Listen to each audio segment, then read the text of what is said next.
Thank you for joining me today. It's Brian Gubernick, and welcome to the No Days Off podcast, where we believe that every single day brings a new opportunity to get better. I want to start with a word that we use all of the time. However, I'm not sure if we use it correctly. I'm not sure if I've been using it correctly. That word is passion. We're on a 29029 kick. If you listen to yesterday's episode, you'll know what I'm talking about. And when I was at that event, a coach, one of the lead coaches there, talked around the real meaning of passion. See, I know I say that we're passionate about business or passionate about real estate, passionate about serving clients or about our family or about our goals. It's actually become a word for many of us that we use to describe the things that we really, really enjoy, the things that truly excite us, or the things that bring us a lot of energy. And there is certainly nothing wrong with that. But the origin of the word gives a much deeper meaning, so I've learned. Passion, the word passion, comes from the Latin word passio, which means to suffer, to endure, to undergo something. That is why historically people refer to the passion of Christ. They were not talking about enthusiasm when they said that, they were talking about suffering. They were talking about sacrifice. In other words, they were talking about enduring something painful in pursuit of something that really mattered. That really changed when I heard that. That really changed the way I think about the word. Because if passion really carries the idea of suffering or endurance, then passion is not necessarily proven by what we enjoy. Passion is proven by what we are maybe willing to endure. I think that matters in business a lot because many of us confuse passion with the good parts of the business. It is easy to be passionate when the deal closes or when the client loves you, when you get paid, when the market is moving in the right direction, when your confidence is high. Nobody has to talk you into being excited when everything seems to be clicking, when it's working. The real test, however, comes when the work stops giving you that emotional return. The real test, in my opinion, comes when you make the call and the other side of the phone doesn't pick up, or when you send the follow up and they don't respond to you. When a client chooses someone else and you're bummed out by that, or when a deal you were really counting on falls apart, that's when the work really starts. That's when the real test shows up. I think a lot of people that point, a lot of people reach that point I just described, and they assume that maybe something is wrong. They think, gosh, maybe I'm not cut out for this, or maybe I'm losing interest. Maybe I'm just burned out. Maybe this is not my true calling or my purpose. In other words, maybe I'm not as passionate as I thought I was. And, it's probably important to say that maybe in some cases there is truth in that. Like we should pay attention when something is consistently draining us or taking us away from the life that we say we really want to lead. But often what is happening is not that passion disappeared.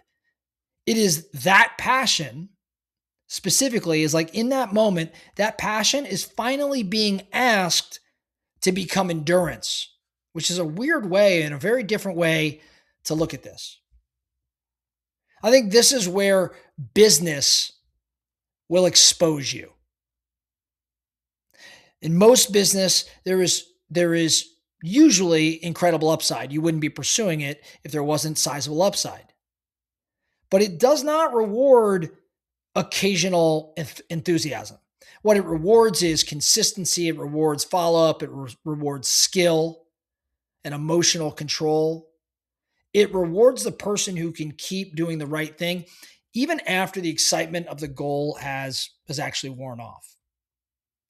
I think that same thing is very true personally. For example, if you're passionate about your health, that does not show up when you feel like training. It shows up when you do not feel like training, when you don't feel like doing it, but you still keep the commitment. That's the passion. If you're passionate about, say, your family, that does not only show up in the vacations you take and the really good moments. It shows up when you're tired and yet you still choose presence or patience or having that hard conversation. If you're passionate about growth, it does not only show up when you're reading a book or setting a goal, it shows up when the feedback you're getting is a lot different than what you're hoping to get, when it really stings, or when accountability gets really uncomfortable, or when the next version of you requires the current version of you to give something up. That is the part we do not always want to admit. Most of what we say we want has a cost attached to it. If you've been at this game as long as I have, and many of you have even longer, you know exactly what I'm talking about. The question is not whether we want the result. Of course we want the result. That's a given. The question is whether we are willing to endure the cost of becoming the person who can actually produce that result. So, in the next few days, I do not want you to ask, hey, what am I passionate about? I think that question is maybe too easy. I want you to ask a better question. And that better question is, what am I willing to endure because the outcome matters to me? What am I willing to endure because the outcome matters to me? Take one area of your life or one area of your business where you keep saying the result matters. Maybe it's your sales business, or maybe it's your health, or maybe it's your marriage or your money. Write down the thing you say you are passionate about and then finish this sentence. Okay, here's your assignment. Finish this sentence. If I am truly passionate about this, I must be willing to endure blank. I'll say the exercise one more time. Take an area of your life or business where you keep saying the result matters. Write that thing down that you are passionate about, and then finish the sentence. If I am truly passionate about this, I must be willing to endure blank. Maybe that blank is rejection. Maybe that blank for you is boredom. Maybe the blank, is I have to endure repetition, or I have to endure a hard conversation. I have to endure being coached, or I have to endure making calls when I don't feel confident. Whatever it may be, jot it down. And whatever it is, be honest with yourself, because your passion is not what you talk about when the room is inspired. Your passion is what you're willing to carry when the inspiration is actually gone. And then that is the real meaning of the word. And that learning that I recently had is a game changer. It's not just what excites you, but what you're willing to suffer through, to endure and undergo, because the outcome truly, truly moves you.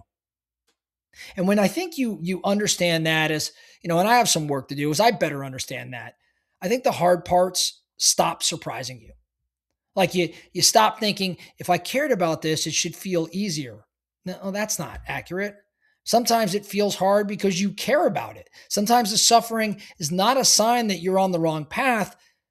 It just might be the price of becoming the person who's willing to carry the burden to achieve that outcome. I think that is maybe the real work. That's all I have for you today, the No Days Off podcast. Thank you so much for listening. And remember, every single day brings a new opportunity to get better. So let's get after it.